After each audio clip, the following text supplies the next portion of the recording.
la Roma que estaba transicionando entre esa famosa Roma de ladrillos a la Roma de mármol que terminó dejando Octavio Augusto. Es la época en la que todavía no hay un heredero definido, una época en la que, aunque Augusto tiene ya un poder bastante bien asentado, había muchos recelos, el Senado se mostraba cauto con las medidas de Octavio Augusto, el imperio crecía y las estructuras republicanas pues no daban abasto a gestionar todo esto.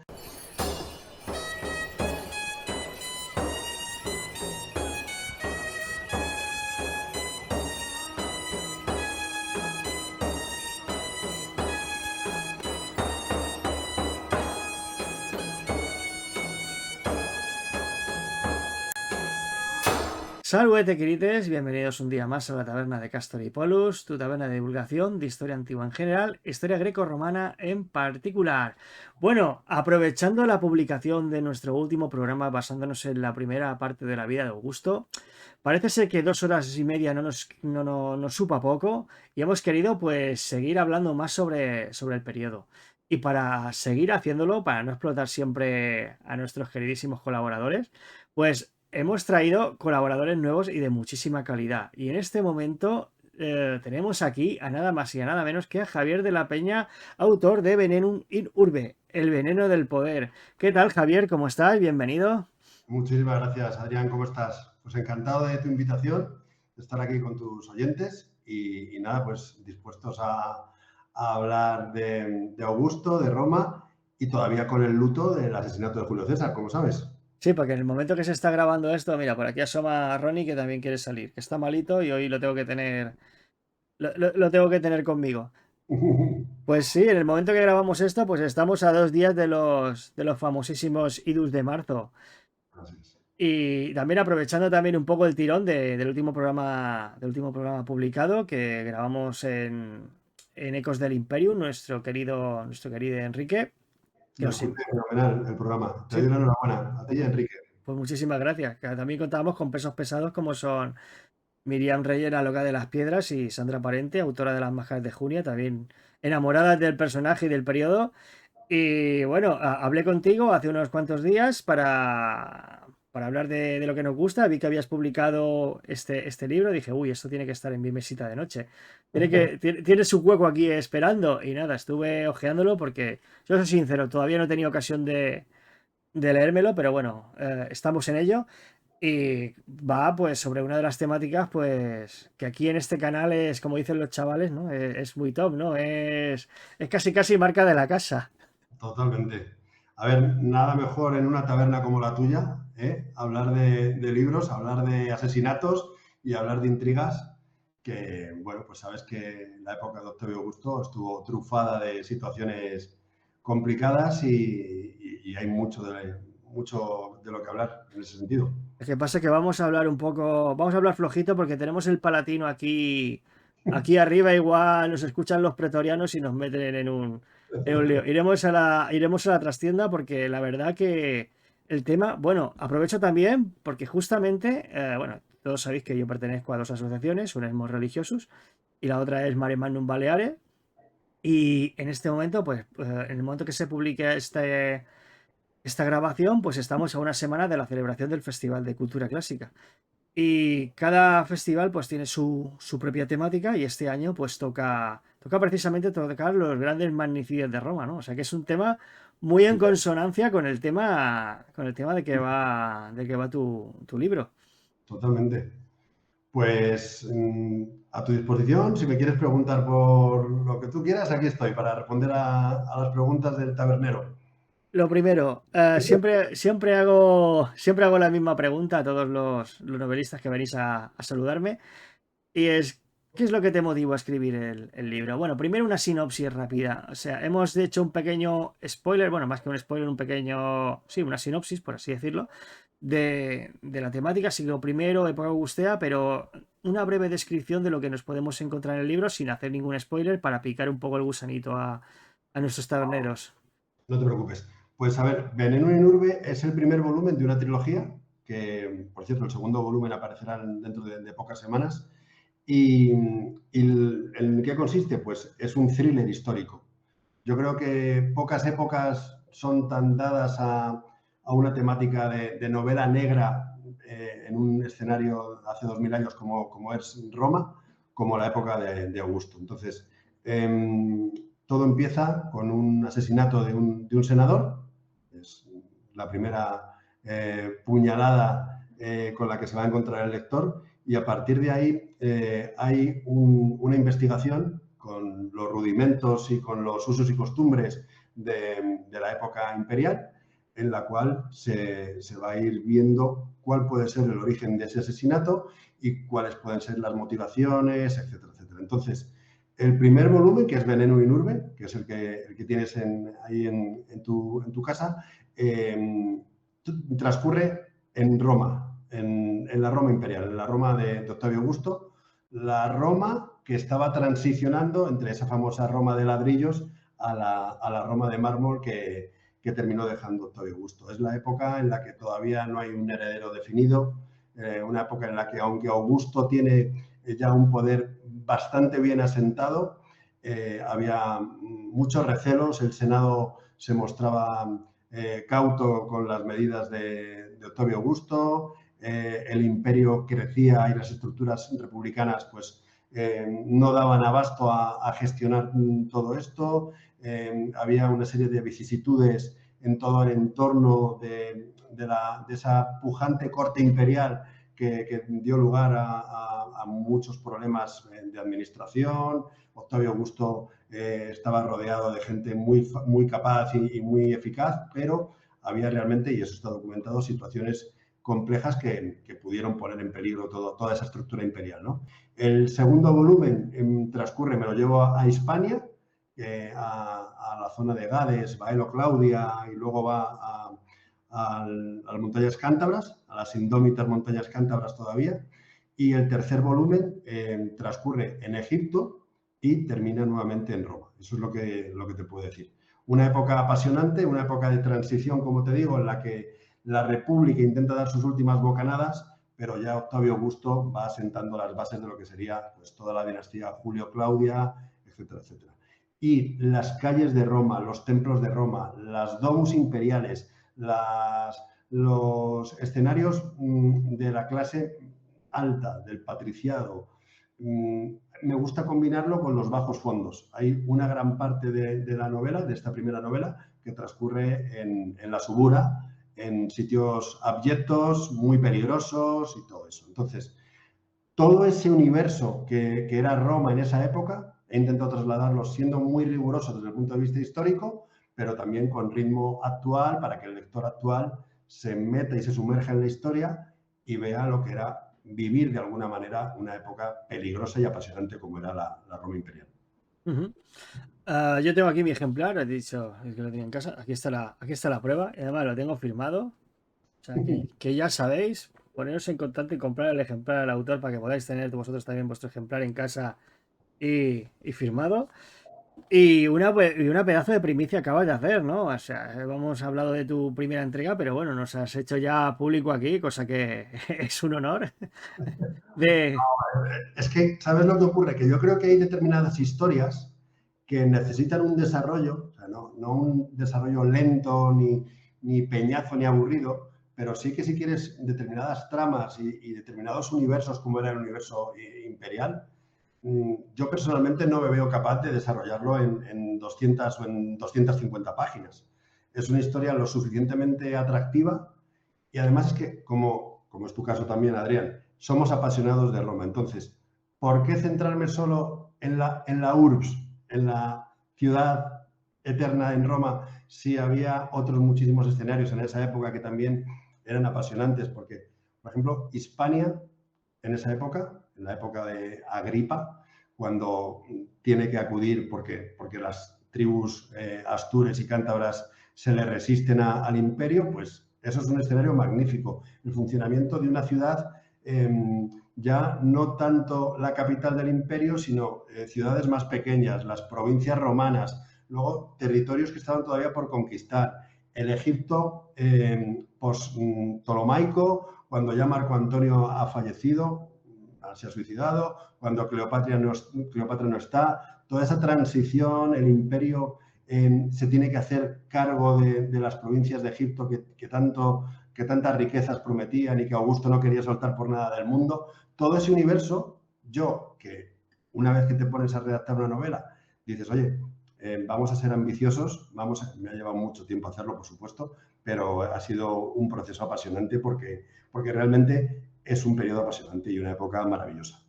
Sí, totalmente de acuerdo. Aquí lo tratamos con asiduidad porque bueno, no es ningún secreto también que ese es el periodo de la historia de Roma que más me gusta. Lo he dicho muchas veces, ¿no? La transición entre el siglo I antes de Cristo al primero de nuestra era.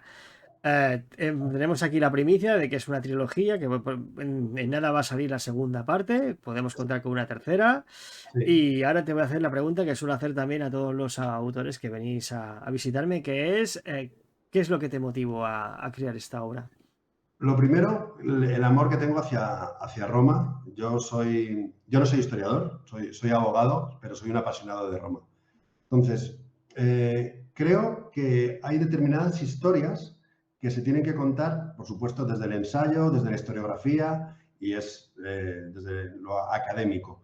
Pero luego hay historias humanas que creo que también la ficción, en este caso la novela, es una forma muy buena y muy bonita de que el lector conozca un paso más lo que podía ser la Roma cotidiana, yendo, como he dicho antes, a las fuentes históricas, a manuales historiográficos, etcétera, etcétera. Pero a mí, trasladarme, es decir, cerrar los ojos y trasladarte a hace 2000 años, imaginarte cómo pensaban, desde los esclavos hasta los équites, hasta los patricios, todas las luchas de poder, todo eso creo que tiene un gran valor literario y luego tiene un gran valor actual, porque realmente las pasiones, los miedos, las circunstancias a las que se enfrentaban desde Octavio Augusto hasta el pobre diablo que no tenía cómo ganarse el pan si no espabilaba ese mismo día.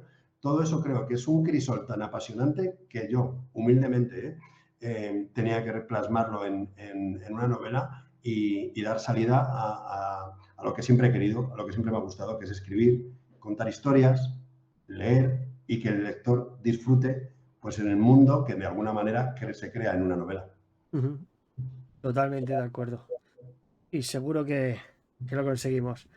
Pues, este periodo, el periodo del que hablas, ¿no? En fin, la transición de una era a la otra, ¿no? Más que nada porque, bueno, porque vino un monje y dijo, a partir de aquí vamos a, vamos a datarla, ¿no? De forma diferente, ¿no? Tomando el supuesto nacimiento de Cristo. Digo supuesto porque básicamente, porque aunque Sí, no, haya, haya una, haya unanimidad en que de la existencia del personaje, más allá del ámbito de la fe. sí, sí, sí. Bueno, esto, no se sabe a ciencia cierta cuándo nació y bueno, por un cálculo pues se fijó ahí, ¿no?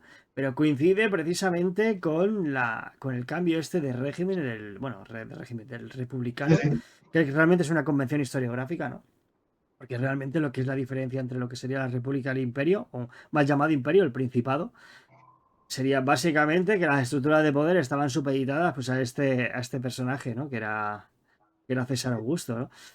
Lo que pasa es que yo creo que Octavio Augusto, o sea, hizo muchas cosas muy bien y otras las hizo muy mal, pero desde el punto de vista político creo que tenía una mente preclara y era una cabeza extraordinaria.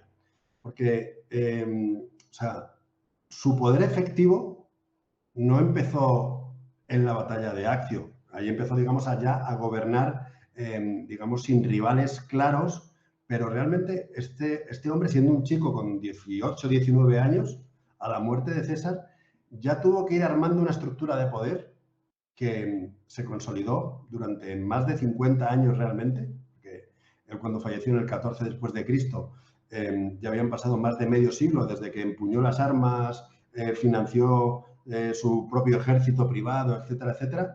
Claro, y a mí hay una de las cosas que más me apasiona de la historia en general y de este periodo en particular, es que esto, por muy brillante que fuera Octavio Augusto, que yo creo que hay muy pocas dudas respecto de su genio político y de su genio organizativo, ¿vale? Pero esto no lo pudo hacer él solo. Él tenía un entorno que debía ser también de gente extraordinaria, y eso también nos lo reflejan así las fuentes, que por supuesto está, digamos, en este triunvirato adyacente a Octavio Augusto. Yo creo que está Agripa, está Mecenas, pero seguramente estaba también su mujer Livia. Pero es que si te echas un poquito más para atrás, nos encontramos con su propia madre, con Atia. Esa señora tendría que haber sido realmente una persona muy perspicaz y conocedora de los juegos de poder y de cómo su hijo podía prosperar en un ambiente de guerra civilista y en un ambiente realmente complicado. Y qué decir, por ejemplo, de las conversaciones que pudo tener, aunque todo este periodo es anterior a mi novela, pero es el contexto en el que yo quiero situar al personaje. Y es este hombre, las conversaciones que pudo tener con Julio César, o sea, yo me cortaría un brazo por poder escucharles. Y luego, la sabiduría que tuvo de aprender de los errores de Julio César. O sea, es un personaje fascinante. Perdona, que es que me emociona, me pongo a hablar y no te dejo hablar. Que querías decir algo, discúlpame. Sí, no, no te preocupes, es que el personaje lo merece. A ver, es que uno de los principales problemas que lo comentó en el podcast anterior es precisamente este, ¿no? Que las fuentes dicen que Julio César lo vio algo en él, se lo llevó a Hispania, salió mal el viaje y cuando llegó, pues, un viaje súper accidentado, llegó al campamento, primero paz y después gloria, o sea, ya no hay nada más. Y después el siguiente paso es que Julio César ha muerto, Marco Antonio en el personaje y se encuentra que de repente ha aparecido este tipo ahí. Claro, ahí hay una cantidad de desarrollo increíble que nos hemos perdido y claro, Exactamente. y solo nos queda pues especular qué hizo que el gran Julio César, un personaje con un ego desmesurado y pragmático donde los haya, ¿no? Esa combinación que le llevó al éxito y a una muerte prematura, todo hay que decirlo. Pues si este personaje vio algo en su sobrino nieto, algo está claro que algo tendría. A ver, también lo hablamos, ¿no? En el debate de que también hay que ver que Octavio Augusto, sin desmerecerlo ni mucho menos, y más, bueno, todo el mundo sabe que aquí soy un fanboy de Augusto, ¿no? Sí. Mi emperador favorito. Bueno, mi personaje de la historia en general favorito, con diferencia. También hay que tener en cuenta que Julio César pues era su familiar de sangre pues más cercano, ¿no? Bueno, la adopción, Sí. aunque en Roma la adopción no fuese necesaria que estuviese dentro de la familia, podía ser de otra familia perfectamente. Lo primero que se hacía era buscar dentro del ámbito cercano. No tengo hijos naturales, pues miro en mis sobrinos. No tengo sobrinos, pues en este caso, mira, tengo un sobrino nieto por aquí. Y después, pues, esa lección también, ¿no? De esas cualidades. A mí me hace mucha gracia, lo comento también en el otro podcast. Perdón que Ajá. lo rememore tanto. Pero claro, me gusta cómo lo representa en la serie Roma, ¿no? Del chaval que se está dando cuenta de las cosas y todo el mundo como que pasa de, no, eres un niño, no le hagáis caso. Y él ya había dado con la solución al problema, ya había dado con la clave. Es muy gracioso. A ver, yo lo que creo es que por muy brillante que seas, aguantar en el poder esta cantidad de años como aguantó y sobre todo afianzar su posición lo tuvo que hacer con ayuda. Estamos hablando, por ejemplo, que a nivel militar, sabes que hay muchas dudas o incluso casi hay una certeza de que Augusto no era un gran militar, pero tenía a su lado a Agripa. Agripa, que era un eques, un caballero ecuestre de muy poco abolengo, se hizo un lugar a su lado durante toda la vida. Es decir, desde que eran unos chavales iban juntos. Mecenas, que tampoco era patricio y venía de la nobleza provincial, también contribuyó y de una manera decisiva a afianzar esa imagen de Octavio Augusto y de ir generando a lo largo de varias décadas la imagen prácticamente de un dios en vida. Es decir, hacía que los mejores literatos de Roma hablaran maravillas de Octavio Augusto. A nivel compositivo, todas las imágenes, todos los bustos, todas las estatuas.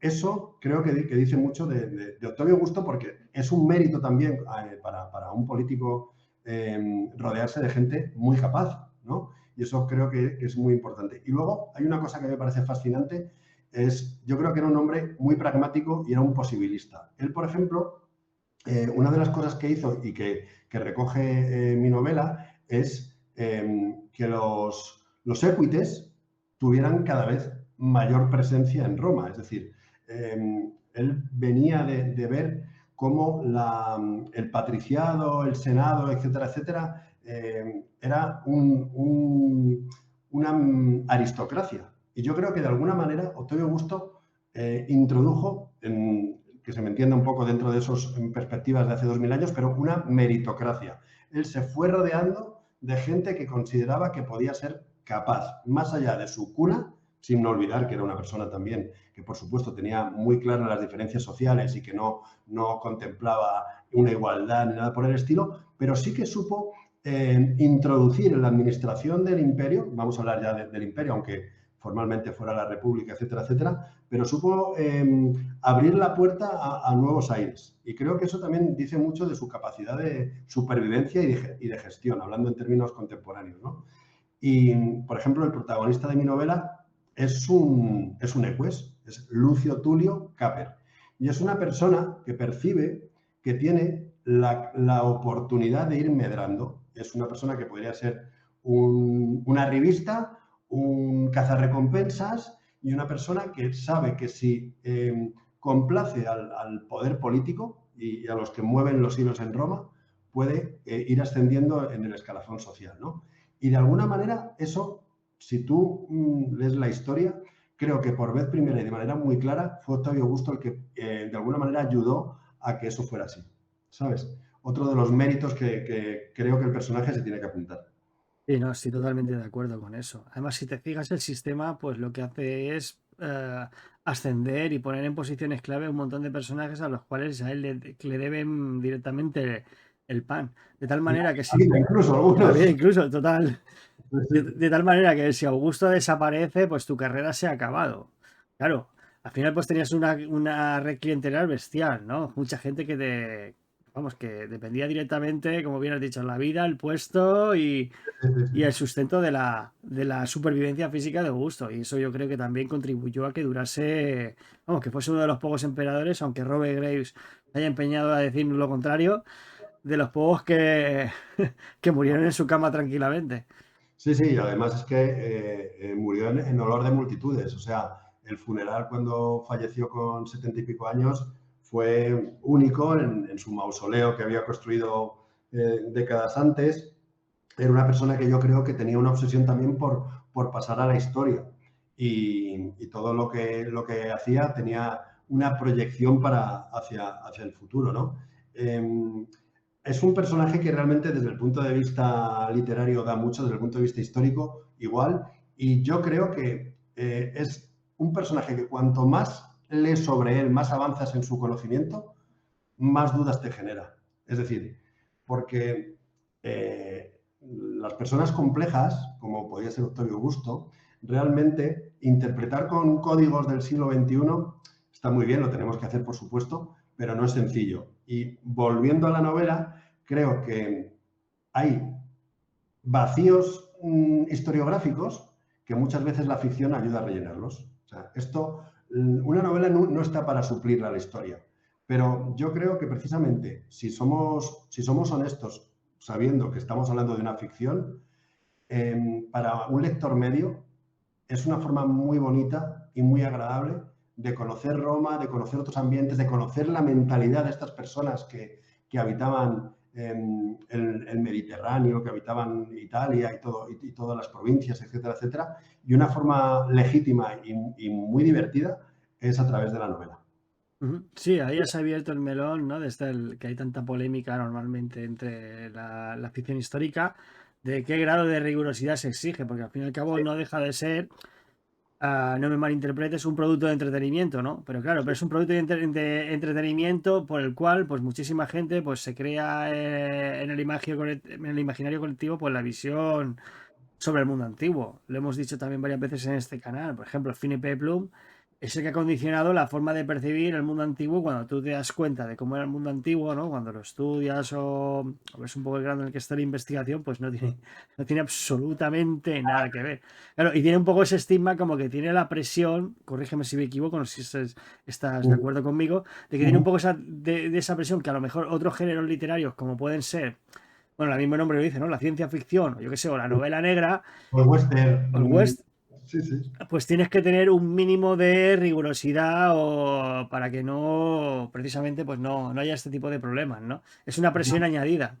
Estoy totalmente de acuerdo con eso. Es decir, yo creo que cuando eres un novelista, un escritor, y te sumerges en un mundo como la antigua Roma, tienes que hacer un esfuerzo y un esfuerzo continuado a lo largo de toda la obra para que el lector realmente sienta que está en un mundo real.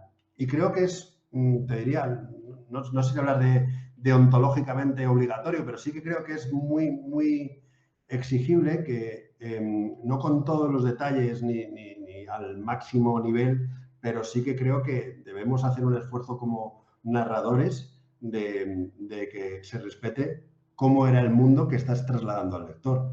¿Qué ocurre, por ejemplo, con la famosísima polémica de Gladiator?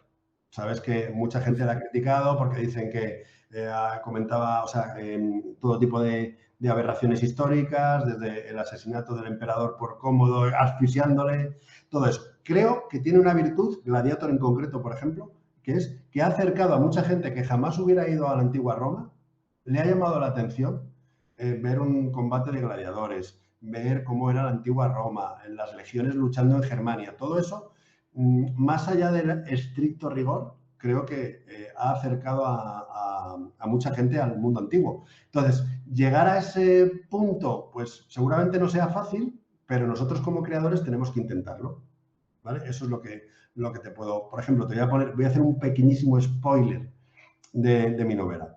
En mi novela aparece, tú sabes que Marcelo, el hijo de Octavia, Sí. la hermana de Octavio Augusto, en principio iba a ser el heredero de Augusto.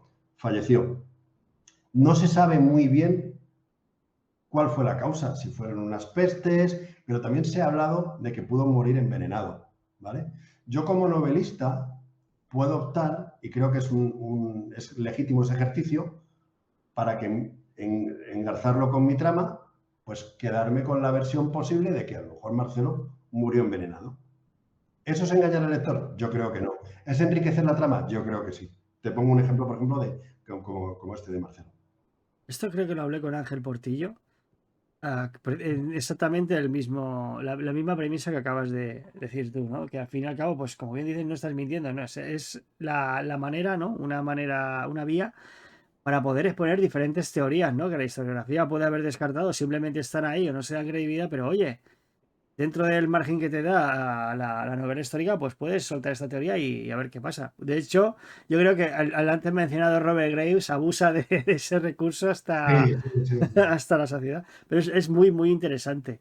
Otra cosa Sí. que te iba a preguntar, también me habían comentado de que el tema de los escritores, cuando hacéis novela, cuando tratáis el mundo antiguo, cuanto más atrás en el tiempo es más sencillo, porque claro, al haber tantas lagunas, pues te permite muchísimo más margen pues para poder rellenar, ¿no? No sé si me explico. A ver, mi primera novela es esta, yo soy autor novel, pero coincido plenamente con ese argumento. Es decir, imagínate escribir sobre la prehistoria.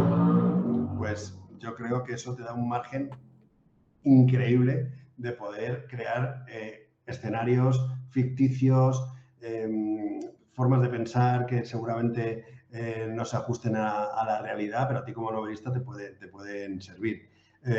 Volviendo a Roma, por ejemplo, la Britania previa a Julio César, pues eso yo creo que es un terreno fértil para poder improvisar bastante más que la Britania de 2 siglos después, ¿sabes? Del muro de Adriano, porque ya está mucho más documentado, etcétera, etcétera. Ahora improvisar con la Guerra Civil Española, pues, bueno, aparte que es un tema especialmente polémico, pero como novelista tienes mucho menos margen. También creo que es un ejercicio de creatividad. Es decir, yo creo que cualquier historia, si la cuentas bien, puede resultar atractiva. Roma, por ejemplo. Roma es un escenario absolutamente maravilloso.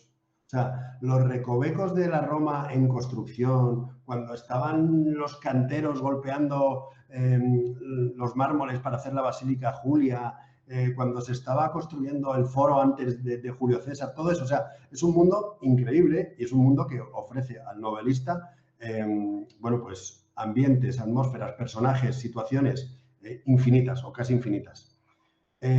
Pero creo que el novelista a veces también tiene que hacer un esfuerzo para trasladarse a otros escenarios. Yo, por ejemplo, ese esfuerzo lo he hecho y me ha llevado mucho tiempo en el segundo volumen de la trilogía.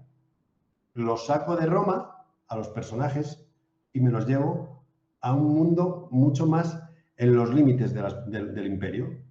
¿Que está documentado cómo era Gades? Sí, pero Gades tiene una herencia fenicia mucho más primitiva como la que tú estabas apuntando, ¿no? Se retrotrae a 3.000 o 4.000 años antes de Cristo los primeros asentamientos en esa zona. No se sabe, no está también documentado como podía ser la Roma Augustia. Entonces, todo eso. Y ya si nos vamos a las montañas, al mar Cantabrorum, a los bárbaros cántabros, imagínate lo que debía ser eso, porque realmente solo tenemos la visión que nos han podido dejar los autores latinos vencedores y que despreciaban a toda cultura que no fuera leída, que no fuera escrita y que no fuera la que ellos trasladaban cuando conquistaban un territorio. Entonces, a mí como novelista es cierto que me da más margen un periodo anterior y un territorio desconocido, pero creo que precisamente por eso, lejos de divagar o de ponerte a improvisar y escribir cualquier cosa, tienes que intentar hacerlo de una manera igualmente creíble que si estuvieras en la Domus Augustia. También escoger el tema de los asesinatos, ¿no? Y creo que también este momento es muy prolífico precisamente por eso, ¿no? Esos juegos de poder que había dentro de la propia familia Julio Claudia, donde las rencillas pues solían acabar con alguien flotando boca abajo El Tíber. en el Tíber o atascado en la cloaca máxima. Sí, Yo sí, sí. creo que ha sido un acierto, creo que ha sido un acierto brutal, ¿no? Y creo que eso también te debe de haber dado muchísimo juego, ¿verdad? Mira, estamos haciendo demasiados spoilers, pero la cloaca máxima, que sabes que Agripa fue, no el constructor, porque viene desde los reyes de Roma, los orígenes de la cloaca máxima, pero él sí que fue el que la hizo monumental, porque es una obra de ingeniería monumental. Pues la cloaca máxima es un escenario en el que aparece en mi novela, porque es lo que hablábamos antes, ¿no? Uno de los ambientes sórdidos, un ambiente oscuro, nauseabundo, que creo que da muchísimo juego. Y Innecesaria, necesaria para muy que no hubiera necesaria. peste y no hubiera infecciones generalizadas, y pese a todo las había, ¿no? Sí, sí, no, es un periodo maravilloso y yo creo que realmente Juego de Tronos es un juego de niños comparado a lo que la familia de Augusto se trajo entre manos. Muy, muy de acuerdo. Hemos hablado del tema de la cloaca máxima. Es que precisamente también su importancia radica en que el foro está desecado gracias a que se construyó la cloaca para desviar un pequeño manantial que fluía entre las colinas, pasaba por allí y claro, con la cloaca pudieron desviarlo y drenarlo. O sea que la cloaca máxima no tenía el uso como el que tenemos hoy en día, ¿no? De lo que es una cloaca al uso. Sí, solo para aguas fecales y todo. Exactamente, no, no, no. O sea, era precisamente para evitar esos temas esos problemas perdón, de aguas estancadas, porque realmente Roma está hecha, está En un territorio de lagunas, de ciénagas, ciénagas, exactamente. exactamente. Y me hace mucha gracia como precisamente la cloaca máxima es el punto en el que acaban muchísimos ajustes de cuentas, ¿no? Es el escenario perfecto pues Para para, complots sí, y para complot. para que la gente desaparezca en extrañas Un poco circunstancias. escatológico, pero desde luego. A ver, yo es que creo que Roma, entre otras muchas cosas, lo que tiene es una ingeniería civil alucinante. O sea, sabes que también las fuentes que hay en Roma, que Octavio Augusto y Agripa fueron especialmente prolíficos en construir acueductos, en que al pueblo no le faltara no solo el vino, sino también el agua. Todo eso también te dice mucho del poder que fue acumulando Roma, porque claro, eso estamos hablando de 7 colinas perdidas en el Lacio que fueron acumulando por su gen guerrero y por sus virtudes bélicas y en el campo de batalla, fueron acumulando un patrimonio que era inmenso, un patrimonio que se tenía que gestionar de una manera que generalmente no repercutía en el pueblo. Y yo creo que una de las grandes virtudes que tuvo Octavio Augusto, que fue inmensamente rico, pero también, y seguramente lo hizo de una manera táctica, supo reinvertir gran parte de su riqueza personal en beneficio de la plebe y del pueblo, ¿no? Y eso supongo que en su época, de alguna manera, explica por qué tenía el afecto bastante sincero de la población de Roma. O sea, lo que cuentan es que sí que era una persona querida y era una persona incluso cercana, ¿eh? Y eso es también interesante. Sí, antes de abordar un poco el escenario de Roma como lugar de complots y tal, y hablar un poco de la estructura de la ciudad, que antes lo he mencionado parcialmente, esta faceta de Augusto va muy en consonancia, ¿no?, con la de su predecesor, ¿no? Su padre adoptivo, Cayo Julio César. Ahí vemos como un César 2.0, ¿no? A la hora de medidas pragmáticas, ¿vale? Que al final era un autócrata, ¿no? Era una... Absolutamente, sí, Sí, sí. el poder lo tenían en sus manos concentrados mediante unos ardides, ¿no? Los cuales, pues muy resumidamente, cogió atribuciones de diferentes magistrados y las concentró en su persona por su prestigio, ¿no? Ahí entraría la potestad, la autoridad y todo esto, que no vamos a hablar porque es un melón bastante curioso, Sí, sí, sí, sí. pero a pesar de ser un autócrata y que tenía el poder de facto mediante el control de las legiones, la creación de guardia pretoriana y de hecho no hay grandes complots documentados más allá de los que hemos comentado fuera de cámara, él supo precisamente granjearse el afecto de la gente porque tomó medidas efectivas para mejorar el saneamiento de la ciudad de Roma, el suministro de alimentación, les dio espectáculos no demasiado sórdidos para que no entrasen tampoco en una dependencia extrema. No, no, o sea que hay medidas reales de buena De bienestar, administración. podemos decir, sí, de Sí, bienestar sí, social. O sea, aplicando conceptos actuales, sí, sí, sí. Yo, por eso te digo que una de las cosas que más me hubieran gustado es poder escuchar conversaciones entre Julio César y su alumno aventajado y sobrino nieto Octavio Augusto. Y desde luego, supongo que toda la atmósfera histórica, las guerras civiles, incluso desde los Graco, etcétera, etcétera, servía de advertencia a quien quisiera verlo, ¿no?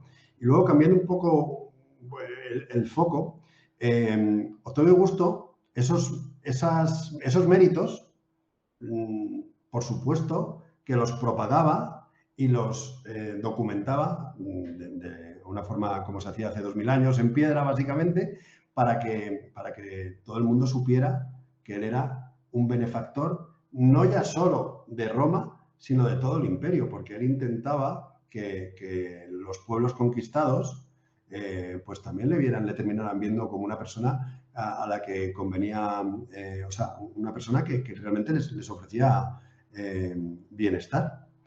Y eso creo que fue otro de los elementos interesantes de su gobierno. Él supo a las élites extranjeras, las supo mimar y las supo hacer ver eh, que podía ser beneficioso llegar a acuerdos con Roma, porque realmente Octavio Augusto era muy pragmático y era una persona que, si podía evitar la guerra, yo creo, no sé si coincides conmigo, la evitaba. bueno, evitaba la guerra, pero supuso una expansión, un tercio de extensión del Imperio Romano se le debe Pero bueno, es verdad. se le debe a su persona, Él ¿no? personalmente lo evitaba porque él combatía poco, él solía estar Sí, detrás. mandaba a alguien y así eso ya se ponía él enfrente del triunfo. Como tenía tantos, ya ni los celebraba. Sí, ahí a lo mejor yo lo que matizaría sería que él aplicaba un poco lo que sería la política del palo y la zanahoria, ¿no? Hemos dicho antes que muchísima gente le debía el puesto a él y claro, y mostraba pues los beneficios de trabajar para él. Tenía sus beneficios, pero ¿y si te oponías? Nada, si te ponías No, estabas. no hay oposición posible. Era implacable. Yo creo que era implacable. A mí hay una de las historias que más me fascinan de Octavio Augusto, de la mentalidad que tenía él, era que se liquidó y borró del mapa a Cesarión. Cesarión era el hijo biológico de Julio César y Cleopatra. O sea, realmente era un muchacho de 18 o 19 años que, aunque fuera de una manera muy lejana, porque estaba en Oriente, evidentemente estaba en toda la cultura tolemaica y no tendría por qué haber sido un rival directo para Octavio Augusto, pero evitó cualquier riesgo, o sea, le liquidó.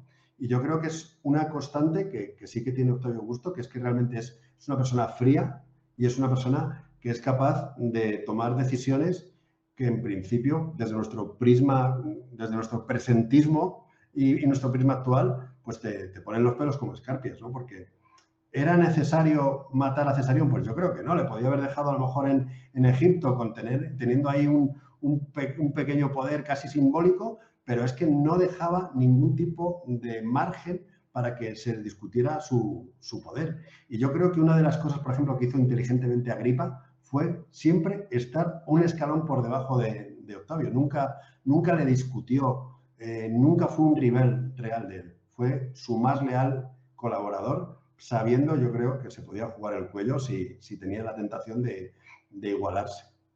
Sí, a lo mejor es que el riesgo ni le compensaba, ¿no? Digo, con todo lo que tengo ganado viviendo a su sombra, es que tenía un poder fáctico incluso muy parecido al suyo, ya por el prestigio, Sí. ¿no? Por esa autoritas que tenía Augusto, ¿no? Ese concepto latino de lo que sería un prestigio político, por así decirlo, muy resumido, muy chabacano, pero bueno, para que se coja la Sí, idea, sí, para no entrar ahí. Pero realmente hubo momentos en que él tenía Imperium Proconsular Maius de la parte oriental, absolutamente. como lo tenía Augusto, también tenía... Iguales prácticamente. Bueno, no Sí, prácticamente no eran iguales. Lo que pasa es que realmente quien mandaba, yo creo que al final la última palabra podemos decir sería de Octavio Augusto. Y luego hay una situación o algo que creo que es muy interesante y es el poder femenino que podían tener todo el universo de mujeres que orbitaba en torno a Augusto. Es decir, eso bien sabemos que la mujer en Roma, tanto a nivel jurídico como a nivel social, etcétera, etcétera, pues estaba siempre en un segundo plano, ¿no? Pero yo creo que, por ejemplo, el personaje de Livia tiene mucho todavía hay mucho por explorar en ese personaje. El personaje de Octavia, que fue mujer de Marco Antonio, hermana de Octavio Augusto, hay muchísimo que decir. Atia, que lo hemos citado antes, la madre del propio Octavio Augusto, Julia, la abuela de Octavio Augusto, Julia, la hija de Livia, que fue, como bien sabes, exiliada después. Hay un universo femenino que yo Julia, perdón, bueno, te refieres a la hija de Octavio, ¿no? De Augusto. exactamente, ¿sabes? Con Escribonia, perdona. Todo eso creo que son unas figuras que, como no son hombres, hay muchos más escenarios grises y también para el tema de la novela y de la ficción histórica dan mucho juego. En mi novela también he querido abordarlo porque de una manera tangencial, pero estoy convencido que el papel de esas mujeres fue mucho más decisivo de lo que pudiéramos pensar así a priori. Sí, sí, totalmente. De hecho, al joven Octavio es el que lee el elogio fúnebre a su abuela Julia, pues que parece ser que se crió en su casa, ¿no? Con la muerte de su padre, pues se Por crió. 4 años se quedó sin padre. Yo creo que ahí entraría ya en contacto pues con su tío abuelo de una forma más directa, ¿no? En alguna visita que le haría a su hermana o lo que sea, pues Sí, ya ahí entraría en contacto, ¿no? Ya estamos, como dices tú, ¿no? En el terreno de la especulación. Y después el papel omnímodo de Livia Drusila, o sea, estamos hablando de una mujer que gozó de un prestigio, de un estatus que desde la hija de Cipión el Africano, la famosa Cornelia, ¿no? La madre de los de los Gracos. el Graco, vamos, que la superó con creces porque esta mujer tenía poder fáctico. O sea, Total. Augusto, bueno, a ver, también a diferencia de las que vendrían después, ¿no? Las tristemente recordadas Mesalinas, no, perdón, Agripinas y tal, que ya parece ser que fueron un paso más allá y no les Fueron salió bien. un poco más imprudentes, un poco más osadas, Sí, parece probablemente. ser que Ligia supo cómo hacerlo, ¿no? Desde desempeñar su rol, pero desde su rol, desde su posición, pues tener los tentáculos extendidos a través de clientes o de personas Exactamente. o de personas o de personajes masculinos de los cuales ella podía hacer valer su voluntad, pero su voluntad se cumplió, ¿no? De hecho, Augusto, pues la tenía en su consejo, le pediría, a ver, Livia, ¿cómo hacemos Pues esto? eso dicen que efectivamente que era un poder fáctico de primer orden hasta el punto que fue Tiberio el sucesor de Augusto. O sea Que que ni se atrevió a tocarla, ¿eh? exactamente. Acabó muy mal con su madre, pero ni se atrevió. Veintitantos años y no se atrevió a acercarse a exactamente. Y luego, volviendo un poco al tema novelesco, que estamos haciendo cambios un poco a lo mejor radicales, pero en todo esto estamos hablando de los grandes personajes de la historia. Estamos hablando de los que salen en Suetonio y en Tácito, etcétera, etcétera. Pero la novela, ¿qué es lo que te permite? Pues ir escalones por debajo. Es decir, hay una serie inmensa de lo que debía ser la población de este mundo tan apasionante que realmente, a su manera y poniendo cada uno su granito de arena, construían la historia. Es decir, no podemos olvidar, pues hemos hablado antes de los equites, del Senado de Roma. Hay una cosa que me llama mucho la atención y a veces se hacen visiones muy simplistas, que el Senado, poco más o menos, que se entregó de una manera infantil a los deseos de Augusto. Y yo creo que eso no pudo ser así. O sea, eso no fue así. Es que el Senado no funcionaba así. Exactamente. Vale, que había sido muy purgado, que era un Senado completamente diferente al de los grandes tiempos de la República, y que muchos senadores, pues lo que hemos dicho, que le debían el puesto a Augusto y no podían tampoco, no tenían poder. Pero es que el Senado básicamente funcionaba pues como una cámara de los representantes de la sociedad romana, de los grandes padres, de las grandes familias, ex magistrados, claro. Todo el poder Eran hasta... prohombres, eran gente poderosa a su manera. Totalmente, es que hasta bien entrado el siglo III, que entra el cambio en el que separan, que los equites se quedan con el poder militar, que es donde está el poder fáctico, y los senatoriales se quedan con el poder civil, que estamos hablando ya a finales del siglo III prácticamente. En este momento, todos los pretendientes a la púrpura imperial, cuando cae una dinastía, se elegían dentro de esta clase. Entonces, claro, también nuevo spoiler, creo que ya voy por el tercero o por el cuarto. Esa figura o esas figuras senatoriales, yo creo que tienen mucho que decir en una novela histórica, en un thriller y en la Roma de esta época. Porque yo estoy convencido que, bueno, y de hecho hubo complots recogidos y documentados, que los senadores, hubo una parte del Senado que realmente a Octavio Augusto no solo no le querían, sino que consideraban que era un usurpador.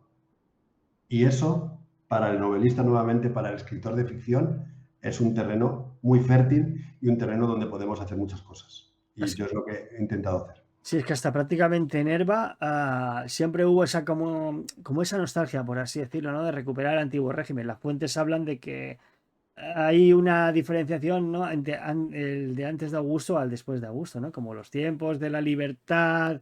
Sí. Bueno, la libertad era en que básicamente los patricios se repartían el pastel, y aquí ya no hay un pastel que repartir, se lo quedaba una sola familia, que realmente esa es la diferencia entre un régimen y el otro. Y es curioso, claro, porque hay mucha gente que le había fastidiado el negocio, hablando en términos muy vulgares. Mucha gente pues había perdido esa preeminencia, ¿no? Dentro del Estado. Por eso tantos problemas al final de la República. Si realmente era un... Sí, yo creo que Octavio Augusto tuvo un problema irresoluble, de hecho, que fue que la cuestión sucesoria no quedó bien resuelta. O sea, realmente él era un rey, pero no podía presentarse como rey.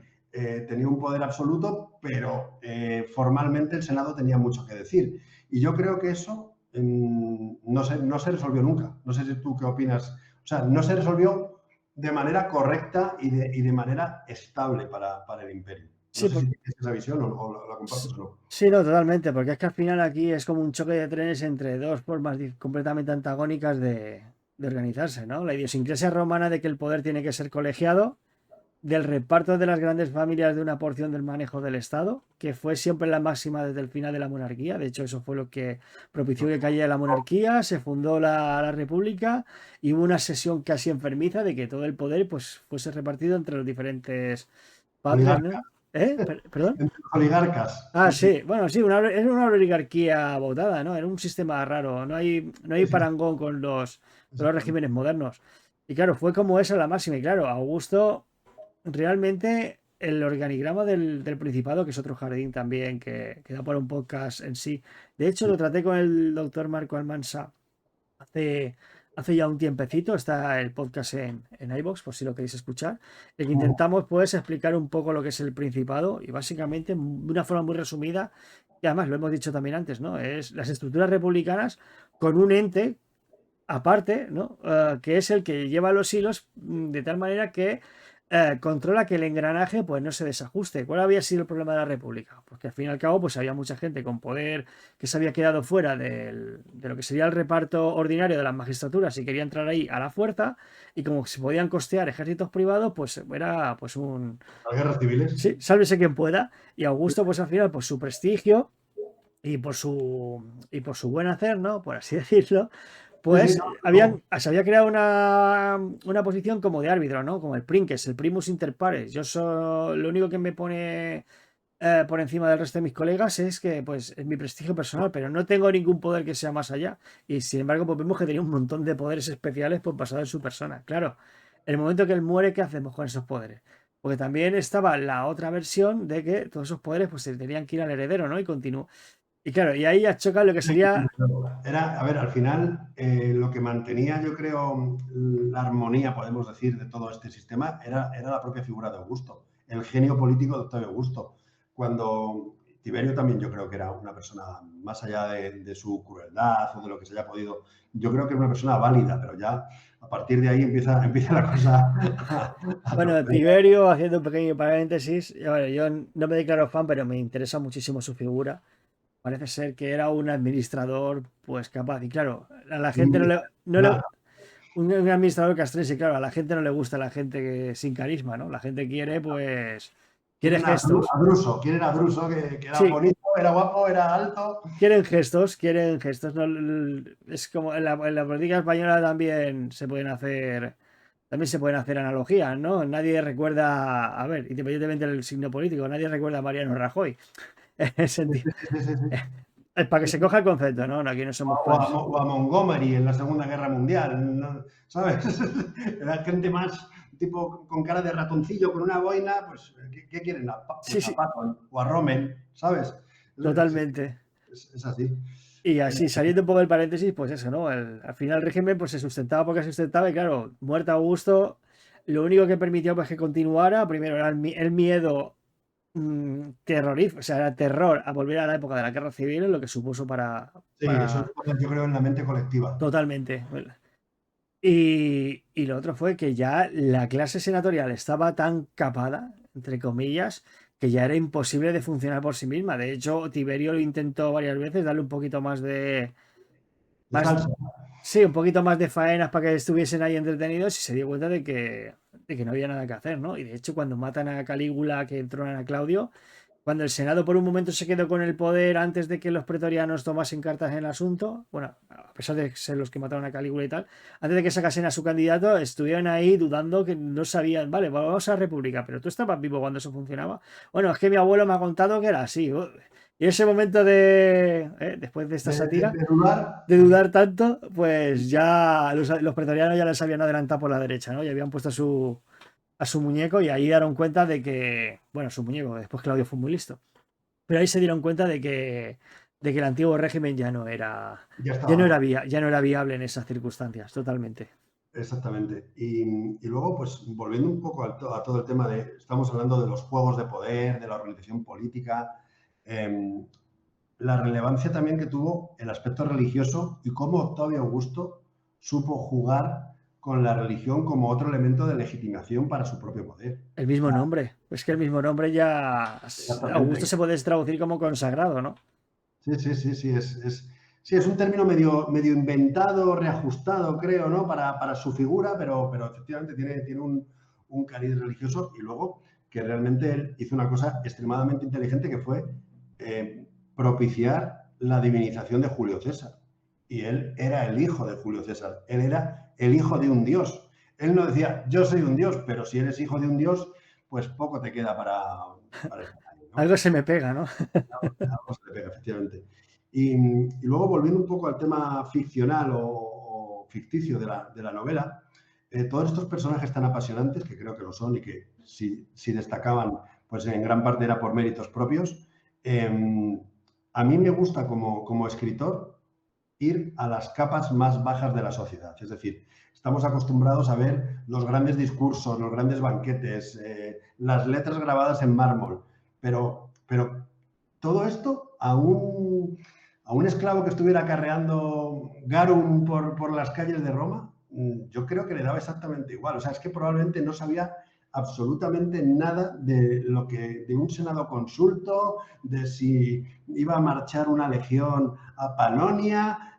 Supongo que el desastre de Teutoburgo sí que impactó en toda la sociedad, pero el día a día del romano medio, tanto si fuera plebeyo como si fuera esclavo, el pequeño artesano, o sea, debía ser muy, muy complicado y traumático. O sea, yo creo que nosotros no nos podemos hacer una idea de las condiciones tan duras que debían tener en la antigua Roma la persona bueno, pues del común, ¿no? Debía ser muy complicado.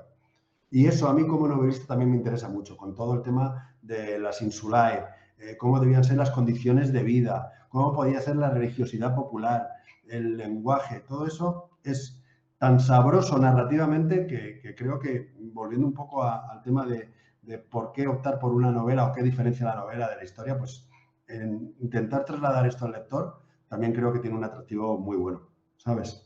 Ajá. Para mí me parece la parte más divertida, ¿no? La de rememorar en mi mente lo que sería, pues, el escenario, ¿no? De imaginarme esas calles. Ahora quería entrar un poco en el escenario de fondo, ¿no? La misma ciudad de Roma, que antes hemos hablado del repicar de los mármoles con la construcción de la Saepta Julia o del Foro de Julio César o de Augusto, que también lo construyó, o la misma Cloaca Máxima, pero es que debe de ser apasionante a la hora de crear la Subura o el Palatino o yo qué sé, el Clivus Argentarius. Esa me lleva a mi siguiente pregunta. ¿En qué te basaste tú para crear esas callejuelas, ese telón de fondo, que es la ciudad de Roma de principios del siglo primero? A ver, yo soy un lector voraz y soy un lector voraz de novela negra. Me gustan autores como James Ellroy, me gustan las descripciones crudas y eso, la forma que tengo de escribir realmente es esa. Es decir, yo a veces las descripciones golpean al lector, son duras y son inmisericordias, porque creo que además se ajustan bastante a lo que debía ser los barrios populares y la realidad cotidiana de Roma. Entonces, aquí hay varias vías para abordar la narrativa de una descripción de este tipo de escenarios. Una yo creo que son realmente la historiografía, los atlas arqueológicos, intentar ajustar al máximo posible los escenarios a lo que era la Roma del periodo que tú estás describiendo como autor, ¿no? Entonces, eso para mí ha sido muy importante y he intentado ser puntilloso. Supongo que habré cometido errores y pido disculpas si es así, pero no ha sido mi voluntad, ha sido justo todo lo contrario, ¿no? Y luego ya en el microcosmos callejero, en el microcosmos de las escenas, pues yo lo que intento es que el lector vea, que el lector huela, que el lector escuche Roma, que cuando está por un callejón avanzando el protagonista de la novela, realmente se perciba la oscuridad, que debía ser como la boca de un lobo, de lo que debían ser los barrios populares de Roma. Cuando entraba en una taberna a tomarse cualquier plato condimentado pues, que perciba las condiciones en las que debía vivir esa gente, los ambientes de las prostitutas, de las bandas criminales, que sabes que también había en esa época, todavía subsistían los colegia, que habían muchas veces acabado siendo bandas criminales porque se habían utilizado por el poder político como bandas callejeras tipo Gangs of New York. O sea, yo la Roma, por ejemplo, que he descrito es la Roma palaciega, con descripciones arqueológicas, como te digo, de cómo era la casa de Mecenas, de cómo podían ser las casas en el Palatino, etcétera, etcétera. Y luego la Roma popular, acudiendo a imaginarme lo que tenía que ser vivir, pues con paredes de cañas y de barro y tener al vecino al lado que estaba pegando una paliza a su mujer. O sea, eso creo que es lo que hace que te traslades como lector realmente a la historia. El trasfondo tiene que ser cuidadoso, para mí, muy cuidadoso a nivel historiográfico, y luego la historia concreta y particular tiene que ser muy humana, tiene que ser muy cercana. Tú tienes que ser capaz de que el lector realmente piense que está hace 2000 años en las calles de Roma. Esa ha sido mi gran preocupación, intentar pulir que todo vaya en ese ritmo y ojalá lo haya conseguido. Seguro que sí. Además, la Roma del siglo I, ¿no? Como bien has dicho, tan bulliciosa, tan llena de vida, una ciudad que supuestamente tenía ya más de 1 millón de Más de almas. un millón, dicen, sí, sí, sí. En- Supongo en- que no, o sea, los censos que se podían hacer serían bastante, bastante inexactos, Sí, vi pero un poco de dónde venía esa deducción, ¿no? Una de las fuentes que se han cogido pues, para hacer ese cálculo parece ser que venían de la Regestae, ¿no? En la cual Augusto pues dice que le dio de comer a 250.000 o 300.000 ciudadanos romanos, no me acuerdo el número, y claro, pues haces el cálculo, 250.000, le sumas esos los ciudadanos romanos, pues supondría el 50%, añades el 50% restante que son mujeres, añadiendo esclavos extranjeros, pues a lo mejor pues, se aproximaría en un cálculo, 750.000, 1 millón. Claro, sería así. De ahí más o menos sabes que se haría pues como una. Porque es imposible, no hay una forma fáctica y un registro en el que tú puedas basarte para sacar. Y al final pues tienes que hacer estimaciones, la extensión, ¿no? La alta densidad de población.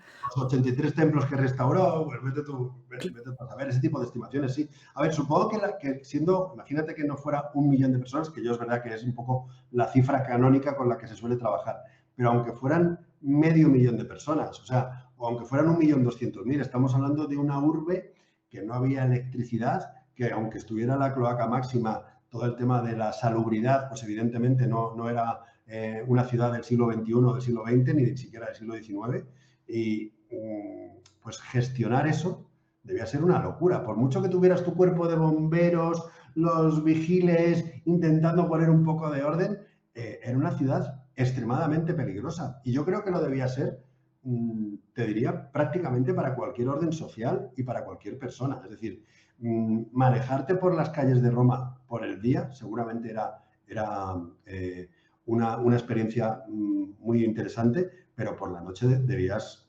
si tenías la temeridad o la necesidad de adentrarte por esas calles, por eso cualquier callejón de Roma, estabas jugando con fuego, ¿sabes? Totalmente. Debían tener un muy buen seguro de vida, ¿eh? Debían estar caritos. Te tiraban también desde el cuarto o quinto piso, ¿eh? Desde la ventana, porque te podía caer encima y todo eso. Sí, o se te prendía fuego la isla, o se te derrumbaba directamente, o te robaban, o te pegaban una paliza, o. Tienes que saber, ¿no? De hecho, los autores clásicos, sabes que sí que hay descripciones de lo poco recomendable que era estar callejeando por. Supongo que Roma tenía sus peligros, pero cualquier territorio del imperio debía tener también situaciones complicadas de inseguridad física, ¿no? Que eso es una de las cosas que damos por hecho ya en nuestro bienestar actual, que la seguridad física casi la damos como un por descontado, y en la antigüedad era todo lo contrario. Sí, además que Era el filo de la navaja. estamos hablando, estamos hablando de una ciudad que no se recuperaron los valores de población hasta Londres del siglo XIX. Sí, sí, sí, Es una exactamente. pasada. Es que nosotros ni se nos imagina lo que es una ciudad preindustrial, ¿no? Las altas tasas de mortalidad, Total. de insalubridad, de inseguridad, la falta de iluminación por las calles. Además, en una ciudad tan densamente poblada en el espacio y en el tiempo. O sea, es que estamos hablando de que una superficie relativamente pequeña pues tenía esa cantidad de población hacinada, ¿no? Sí, sí, era hacinamiento puro y duro. A mí muchas veces me imagino, guardando las distancias y no he estado nunca, pero que debía ser algo como cuando veo los suburbios de Nueva Delhi o algo así. Incluso Totalmente, he pensado lo mismo. a que sea, Sí, sí. incluso a nivel olfativo, tenía que ser también una mezcolanza tremenda Sí, bueno, tipo el Cairo también, ¿no? Ese caos ordenado. poco ordenado está el Cairo. Sí, pero que todo el mundo sabe por dónde tiene que ir, tío. Hay Es pocos una pasada. atropellos para lo que debería ser y demás. Pues hablando del Cairo, como te he dicho, la tercera parte de la trilogía transcurre en buena parte en Egipto. Y es que Egipto también se ve un poco, empieza ya a intuirse por dónde va la trama en la primera novela. Egipto tiene un papel fundamental en el imperio romano y en el imperio de Octavio Augusto, porque estuvo cerca de cambiar la historia si todo lo que ocurrió con Marco Antonio y lo que ocurrió con Cleopatra se hubiera transcurrido de una manera distinta. Y una de las cosas que me llama la atención es lo denostado, que ya sabemos que Cleopatra ha sido denostada por la historia y vilipendiada, pero lo denostado que también está Marco Antonio. Yo no sé si te lo has planteado, porque nos lo describen como un bruto, como un militarón y un borracho y un juerguista. Y no sé, yo tengo la impresión de que eso, como bien sabes, la historia la escriben los vencedores. Pero en Marco Antonio creo que es seguramente todavía eso llevado al cuadrado o al cubo, porque este hombre hizo, por ejemplo, el discurso fúnebre de Julio César lo hizo él. A Él ver, no fue el que movió al pueblo para que, o sea, no sé, me da la impresión, nunca lo sabremos seguramente, pero me da la impresión de que era una figura bastante más inteligente, cometió errores graves, gravísimos, pero bastante más inteligente de lo que nos han contado habitualmente. sí, sí, estoy radicalmente de acuerdo contigo, ¿no? A ver, la historia la escriben los vencedores y la dramatizan los vencidos, ¿no? Como suele decir. Claro, a ver, tenemos la versión de Augusto y de hecho también nos han llegado así pequeñas pildoritas, ¿no? Veladas en las cuales pues también a Marco Antonio pues acusa de Augusto, del joven Octavio, de tener sus vicios, ¿no? Sí, sí, sí, sí, sí. Sí, por eso no puedo estar más de acuerdo contigo. Pero bueno, a ver, la diferencia está en que Augusto ganó, aunque sea de perogrullo, y Antonio no. O sea que Sí, sí, sí, supo, sí. supo jugar mucho mejor sus cartas y al final le vapuleó. Sí, a ver, él tendría un olfato político bastante desarrollado. Era uno de los lugartenientes de Julio César, aunque hubo momentos en los que estuvieron ahí un poco tal, Tocando, sí. chocaron, pero bueno, cierto talento debía tener y hasta el tal punto de que, bueno, porque fue uno de los últimos grandes espadas de la República Romana, sí, pero sí, estoy de acuerdo contigo de que al fin y al cabo, pues, nos ha llegado la versión de Augusto y claro, una de las formas de legitimarse en el poder es dejando mal al otro, porque si no, ¿qué sentido tiene de que estés tú pudiendo estar el otro? No sé si me explico, lo hacen todos los regímenes, ¿no? Sí, Siempre, sí, sí, siempre exactamente. critican al régimen anterior, pasa hoy en día y pasaba ya, por ejemplo, con los Flavios. Para justificar que estaban ahí tenían que poner a Nerón de inútil para arriba y parece ser que no era tan inútil, por lo menos tuvo buenas intenciones, lo que pasa que no le salió bien. Es todo tan apasionante la vida de este hombre, porque es que son 50 años que estamos hablando así generalidades, pero yo estoy convencido que si fuéramos año a año, nos daría para un podcast como el tuyo, pero cada año de la vida de Augusto. Totalmente de acuerdo. Y ya Sí, para terminar, que hemos hecho ya un buen repaso sobre la época, ¿no? Y las motivaciones, podríamos estar hablando aquí durante horas, lo que pasa que, sí, sí, bueno, sí, está anocheciendo en el Vicus Toscus y, como hemos dicho, en Roma, pues es peligroso salir de noche. totalmente. Minuto de oro, te dejo este espacio pues para que recomiendes a los taberneros, pues para que les convenzas de que se hagan con un ejemplar, ¿no? Igual convencer, ¿no? Pero bueno, para que les tientes para comprar la novela. Bueno, pues aquí está, ¿eh? La has enseñado tú antes y es una novela pues que evidentemente he dedicado mucho, mucho esfuerzo y mucha ilusión. Es un thriller histórico, es una novela negra situada hace 2000 años y yo creo que va a llevar y lleva a los lectores a un mundo apasionante y no solo hablando de las grandes intrigas y de los grandes personajes, los grandes discursos, sino realmente vamos a seguir a un delator, a un ejecutor, a un cazarrecompensas que está al servicio de Octavio Augusto, como podía haber estado al del poderoso de turno. Y hay una trama interesante, una conspiración que se va cerniendo sobre la familia imperial. Y el protagonista de este thriller y de esta trilogía, pues tiene la difícil labor de ir averiguando qué es lo que está ocurriendo. Y tiene referencias históricas, como sabes, sí que hubo complots reales contra Augusto, de senadores, unos estuvieron más cerca y otros más lejos. Realmente yo creo que no hubo un peligro real, cierto y absoluto para Octavio Augusto, pero sí que ese contexto me ha resultado muy interesante poder profundizar. Cultos orientales, cultos egipcios, cuando Roma se empezaba a empapar cada vez más de influencias extranjeras que no siempre eran bien vistas, y que resultaban sospechosas. Bueno, pues yo creo que todo eso, los lectores de Veneno in Urbe van a pasar unas horas muy agradables leyéndolo. Es una novela trepidante y es una novela que tiene violencia, tiene acción, tiene intriga y poco más se puede pedir a un libro, a un thriller. ¿Eh?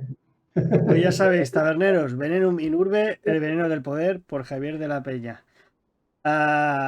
Pondré el enlace en la descripción en Amazon, pues para que puedan hacer directamente para hacerse con Muchas su gracias, ejemplar. Julio. Muchas gracias. Y nada, muchas gracias a ti, Javier. Vamos a despedir el programa como hacemos siempre. ¿Quieres decir algo a los telespectadores? ¿Algo más para despedirte? Nada, mandarte un fuerte abrazo, Adrián. Ha sido un verdadero placer hablar contigo. Tu podcast me parece un elemento muy bueno para divulgar la antigua Roma y la antigüedad, y me parece que ha sido un privilegio para mí el poder haber sido entrevistado por ti. He sido a lo mejor un poco cargante y demasiado apasionado, pero es que yo creo que transpiramos Roma por todos los poros. Así que nada, un abrazo muy fuerte y muchísimas gracias por todo. Muchísimas gracias a ti, ya formas parte del podcast y sabes que tienes una copia de la llave, como hago siempre, pues para que vuelvas cuando quieras. Que hay que seguir hablando de la continuación de la novela, ¿no? De las entregas restantes y bueno, y varios temas que irán saliendo. Sabes que estás invitadísimo. Un abrazo, muchas gracias. Y a vosotros, queridos, despedirnos como hacemos siempre con nuestro malete, et gaudete, querites. Hasta otra. Y a ti, Kirite, decirte que si te ha gustado este contenido, puedes apoyarlo dándole un buen like, suscribiéndote, compartiéndolo con tus amigos y dándole a la campanita para que no te pierdas ninguno de tus programas favoritos. Y ahora sí, con esto me despido con un buen valete, et gaudete, quirites. ¡Hasta otra!